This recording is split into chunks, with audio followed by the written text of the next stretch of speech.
সবকিছু সহ্য করতে না পেরে নিজের গায়ে কেরোসিন তেল ঢেলে আগুন ধরাতে গেল রোহিত। হ্যাঁ বন্ধুরা, ফুলকি সিরিয়ালে আজকের পর্বে তোমরা এরকমটাই দেখতে পাবে। পুরো গল্পটা জানতে হলে প্লিজ লাইক দিয়ে সঙ্গে থেকো। রোহিত যখন শালিনীকে বিয়ে করবে না বলে দেয়, সেটা শুনেই রেগে যায় রুদ্র। রুদ্র বলে আমার দিকে আবার একটা বড় ধরনের প্ল্যানিং করতে হবে। এরপর রুদ্র আর ঋষিতা তার অফিসে বসে প্ল্যানিং করে। তারপরে তেওয়ারিকে বলে এখানে রোহিতের বক্সিং একাডেমি গড়ে ওঠার কথা, ওখানে যেন লোকজন নিয়ে গিয়ে বড় ধরনের একটা গন্ডগোল পাকায়, আর যেটার কারণে যেন মিডিয়া চারিদিকে ছিছিকার পড়ে যায়। রোহিত যেন বাধ্য হয় শালিনীকে বিয়ে করার প্রতিশ্রুতি দিতে। কথা মতোই তেওয়ারি চলে যায় ওই জায়গায়, গিয়ে লোকজন নিয়ে বিক্ষোভ করা শুরু করে। এদিকে ফুলকির মনের মধ্যে সন্দেহ হতে থাকে যে শালিনীর ঘরে ছবি থাকা সত্ত্বে একটা ছবি কি করে মিসিং হয়, তাহলে কি ম্যাডামই ওই ছবিটা কোথাও সরিয়েছে? আর যদি অসুস্থ থাকে তাহলে সে একটাই ছবি বা কেন সরাবে? এইসব তো ভালো মস্তিষ্ক মানুষের কাজ। এইসব ফুলকির মাথায় ঘুরতে থাকে। ফুলকি রোহিদারে যখন স্টোরে যায়, সেখানে গিয়ে তারা সব কিছু গোছায়।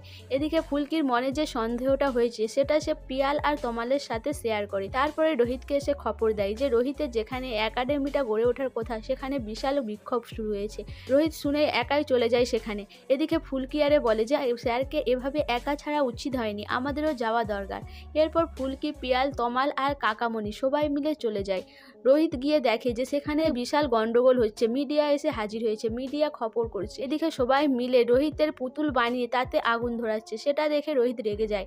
রোহিত বলে এটাতে আগুন ধরানোর কি দরকার, আমি তো সামনে রয়েছি, আমাকে আগুন ধরিয়ে দাও। এরপর রোহিত নিজের গায়ে কেরোসিন তেল ঢেলে নেয়, নিয়ে বলে যে ধরাও আগুন, আমার গায়ে ধরাও বলে। তারপরেই রোহিত নিজের গায়ে নিজে আগুন ধরাতে যাবে, সেই সময় ফুলকি ছুটে যায়, বলে স্যার এইসব কি করছেন আপনি? এদিকে রুদ্র দূরে দাঁড়িয়ে সব কিছু দেখতে থাকে। রুদ্র মজা নিতে থাকে। রুদ্র বলে যে কি ভেবেছিলাম, আজকে আবার রোহিত নিজের গায়ে নিজেই আগুন ধরিয়ে দেবে নাকি? এরপর ফুলকি গিয়ে রোহিতকে সামলায়। তমাল, পিয়াল মিলে রোহিতকে ধরে নেয়। এরপর ফুলকি সবাইকে ভয় দেখাতে থাকে, যদি কেউ এগোয় তাহলে ফুলকি ওই আগুনটা নিয়ে সবার গায়েই লাগিয়ে দেবে। এরপর সবাই ওখান থেকে চলে যায়। এদিকে অংশুমান এসে হাজির হয়।